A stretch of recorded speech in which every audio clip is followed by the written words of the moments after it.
What's going on, all you minties? Uncanny Omar here from Near Mint Condition, the home of collected editions. And today, I'm going to be doing an overview of the Batman Catwoman hardcover and Batman Killing Time hardcover from DC Comics. So, stay tuned.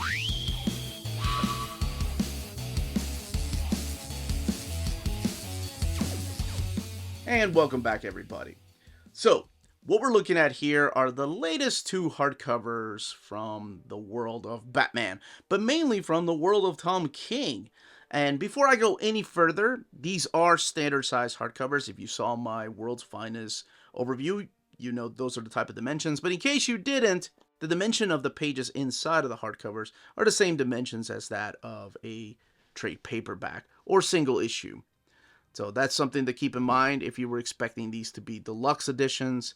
I believe from now on and moving forward, unless a DC hardcover states it's a deluxe edition, you can bet that it's probably going to be standard size. So the biggest question I'm going to be asked is, where am I putting these in the reading order of Batman? Because it can get a little bit confusing. And I will go more into detail when I open each of these books, but mainly because of this. There is no Black Label line on Killing Time.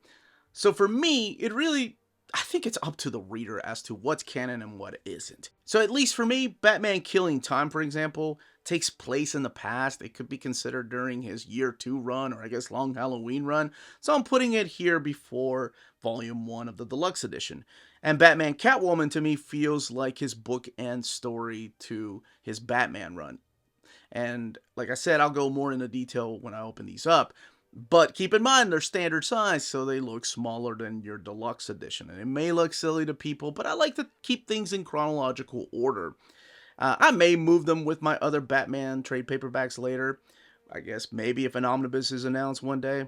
But for now, that's where I'm keeping them. And by the way, I've mentioned omnibus. No omnibus announcement yet. We've had a Peter Tomasi omnibus announcement, Batman and Robin Eternal announcement, but no Batman by Tom King omnibus announcement.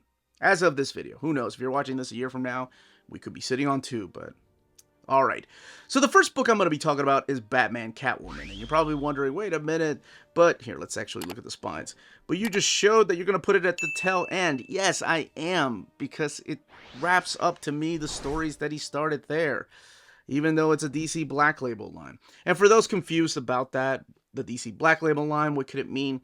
The Black Label line is sort of like the new Vertigo line. It's not supposed to take place in continuity of the DC heroes here. Let's look at them underneath the dust jacket. It's a beautiful piece, by the way, by Claremont and David Marquez right here on Killing Time.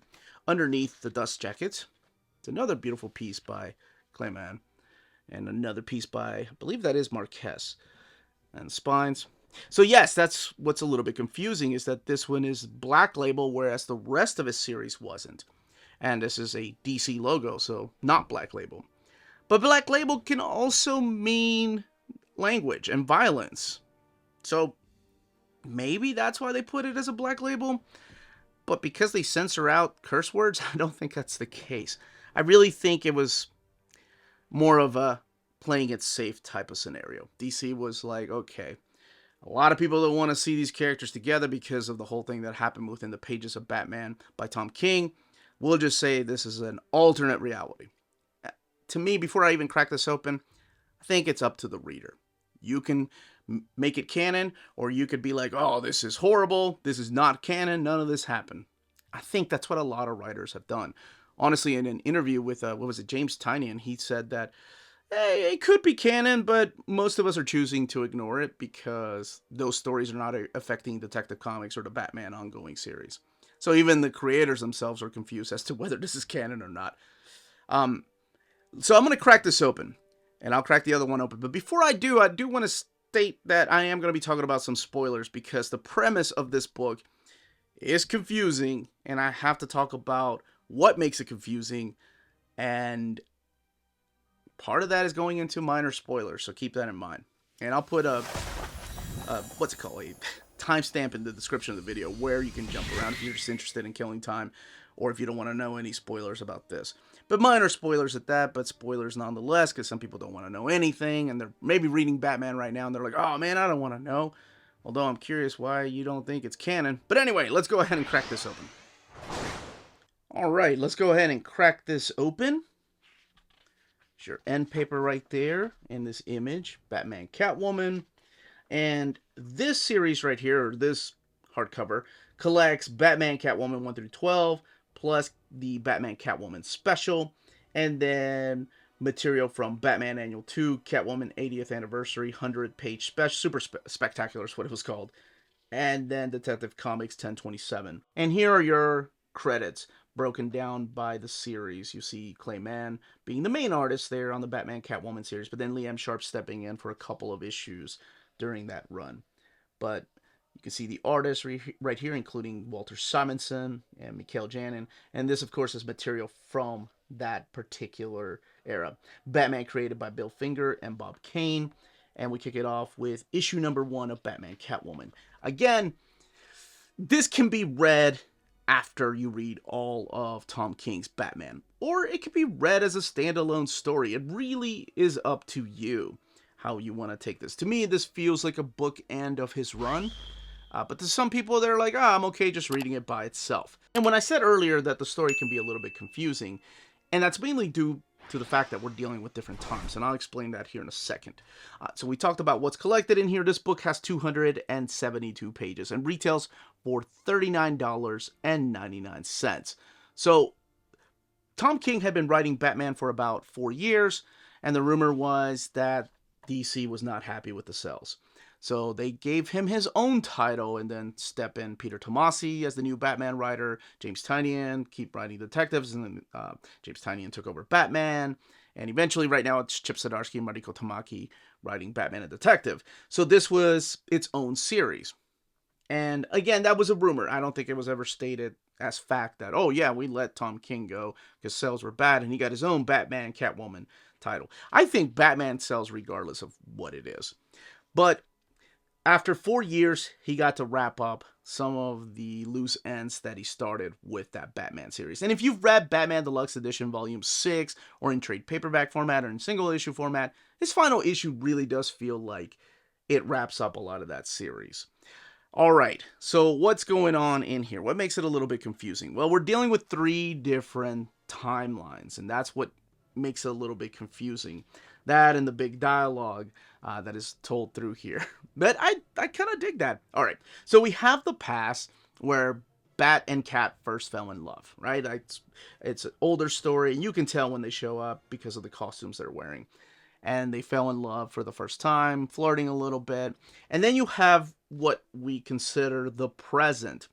And the present, we have a character show up, and this is really interesting because the character that shows up in the present is the Phantasm from the movie The Mask of the Phantasm, which of course was inspired by the character of the Reaper from Batman Year 2. Always have to throw that in there. But seriously, Andrea Beaumont is the one that shows up through here, and she is the Phantasm. Then we go into a distant future where we have a new Batman or a new Bat person in the distant future. And Selina Kyle wants to settle a score. Batman is no longer, or Bruce Wayne is no longer Batman, but we have this young lady playing the role of Gotham's protector. And you can find out who that is by reading the book, because I'm not going to spoil that.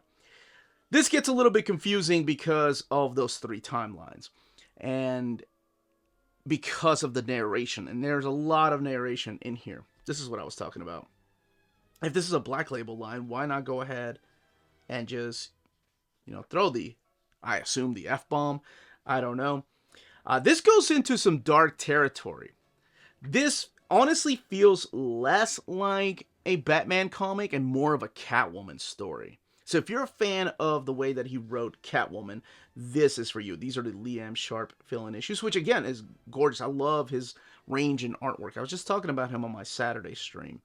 He definitely has a range of just different type of art styles. But yes, Selina is out to settle a score in the future.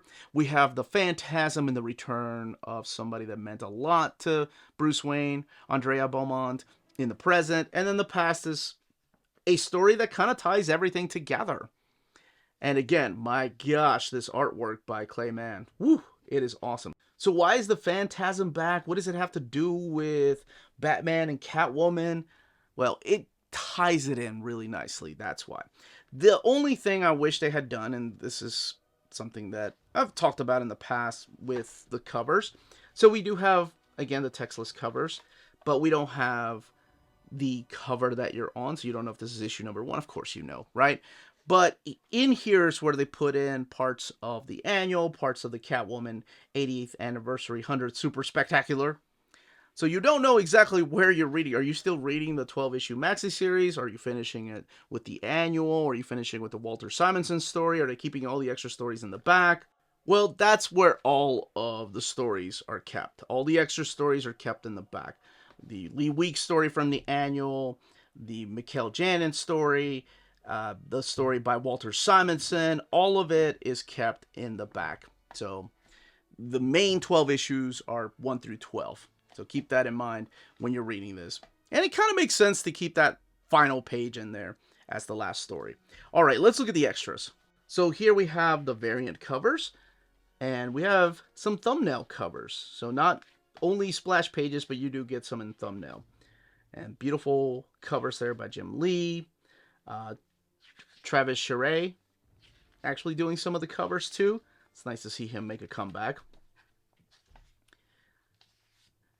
And I'm sure the other question I'm going to get is, do you need to read this in order to enjoy Tom King's Batman? I think it adds to the experience for sure. I think you can definitely tell where he was going to go if he had gotten the keys to the kingdom, if you will, to issue 100. I love this right here. The credits, or this is the house, the mansion, right? By Clay Mann. Oh my goodness. And then some cover designs, right? Or the character designs right there. Let's take a look at the binding. 272 pages. It is glued binding. And the paper stock they're using for this book is that matte paper they've been using. As a matter of fact, if you have volumes 5 and 6 of the deluxe edition, it's the same type of paper they're using for that they're using here. Now, the other big question is, if DC gives us a Tom King Batman omnibus, first of all, there has to be at least 2, just because of how many stories he wrote. Would this be included in there? I would think so. Yes, absolutely. Will it be the tail end of his omnibus? Yeah, I don't know. I don't know if they consider this canon or not. And that would actually answer the question. If they put this at the end of Omnibus Volume 2 as the goodbye, this is it, this is all Tom King wrote. Of course, they add, Reptilian and Killing Time in there somewhere. Would it be considered canon? Like I said, I think sometimes canon is all what we think in our heads, right? If you read it and you think it's canon, then that's all that matters. Killing Time. Well, we saw it in a dust jacket, and now we're looking at it underneath the dust jacket. So this is a 6-issue miniseries, and it's all collected in a hardcover format. And again, this is a standard size hardcover, which I showed earlier. This one here has 208 pages, but this retails for $29.99. And here we have Tom King, David Marquez, Alejandro Sanchez, and Clayton Cowles. Oh, didn't know Clayton was doing the lettering. That's awesome.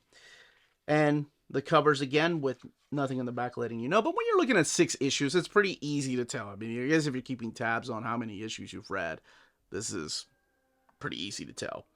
And can I just say, before I even go any further, my gosh, David Marquez has just gotten to be such a badass artist.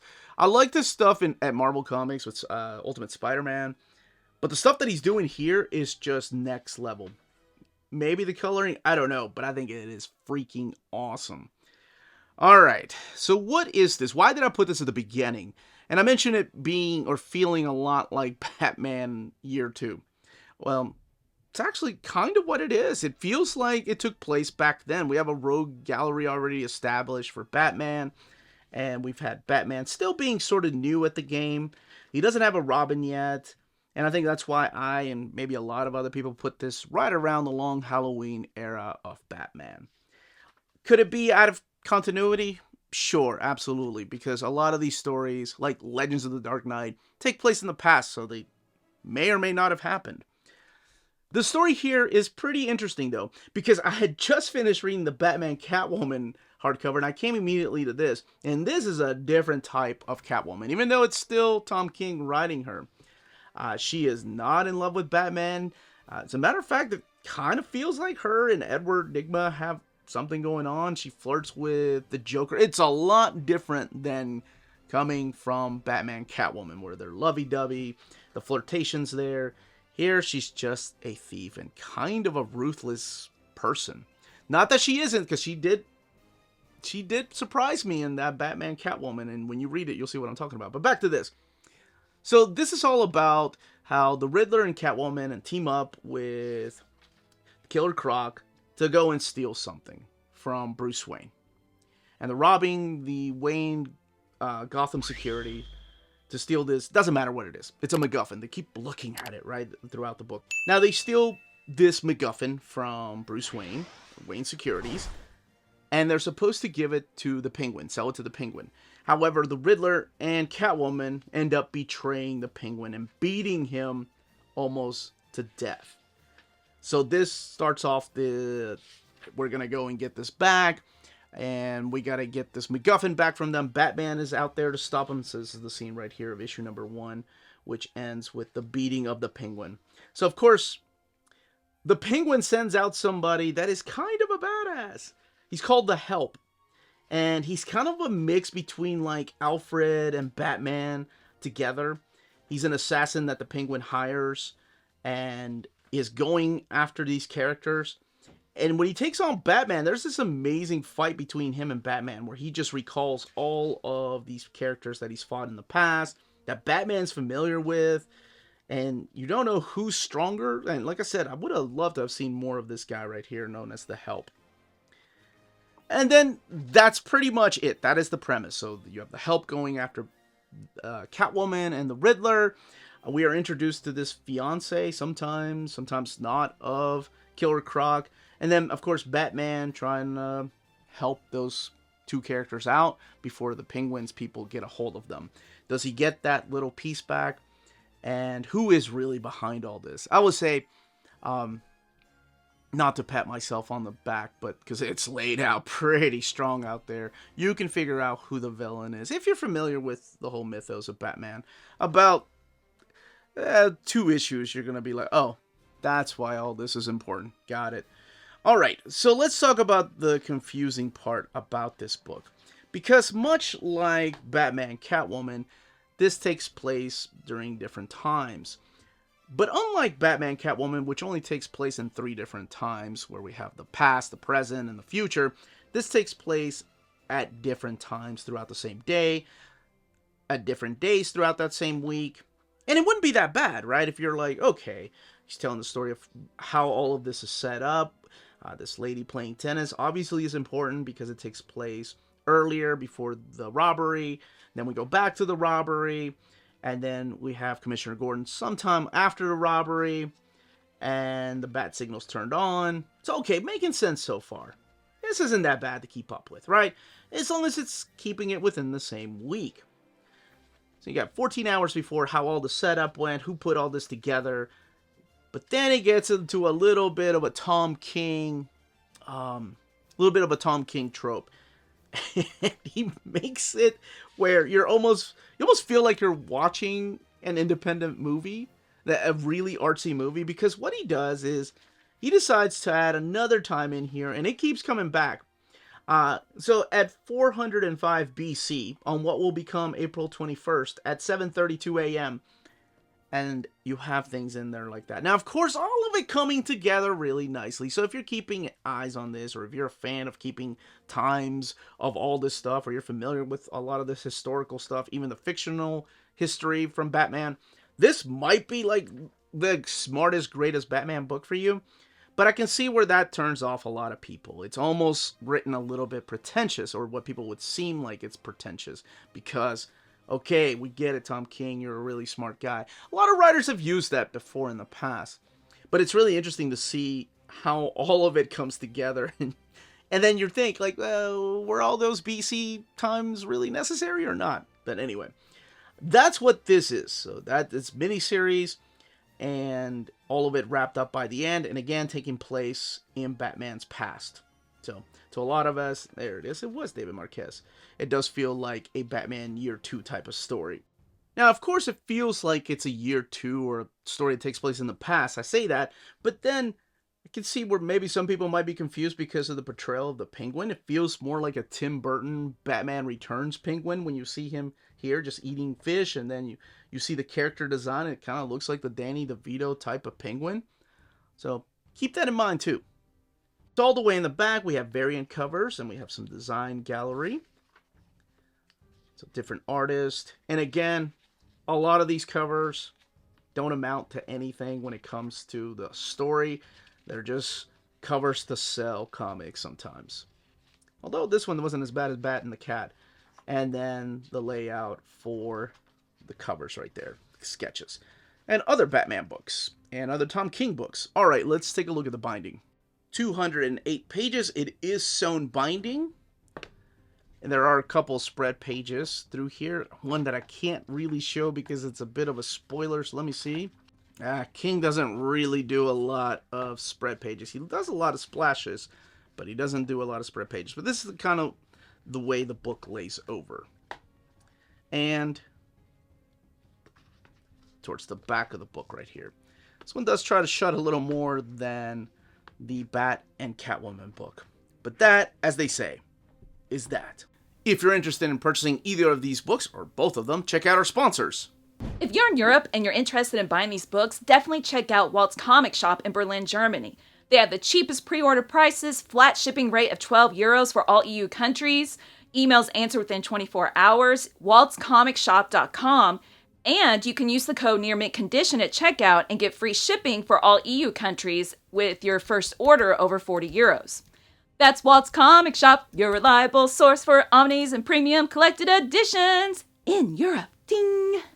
CheapGraphicNovels.com, your online home for graphic novels and collected editions up to 50% off cover price. They have excellent shipping and prompt and helpful service. Check out their bargain deals for up to 90% off cover price. And don't forget that CGN also takes pre-orders. That way you don't miss out on the hottest releases. And they are currently running a special promotion for you Minties. If you're a first-time customer, after receiving your order confirmation email, reply back to that email and let them know Near Mint Condition sent you their way. They will then apply a free shipping promotional credit to your next order in the US. Cheap Graphic Novels, your source for the hottest books with the kind of deep discount, quality shipping, and customer service that will keep you coming back for more. And that was the content, the page count, and build, and where I'm putting these books, as silly as they look, in the reading order of Batman hardcovers. Again, this was the Uncanny Omar. If you have any more questions, leave your questions down below. If you've read the stories, what did you think of the stories? And now that Tom King's era is finished on Batman, do you want to see this stuff collected in the omnibus, or is it non-canonical? Anyway, I would love to know all your answers and questions down below. Check out our Patreon and Spread Shop. Amazing ways to support the channel if you can do so. But more importantly, all of you, stay healthy and safe out there. Much love.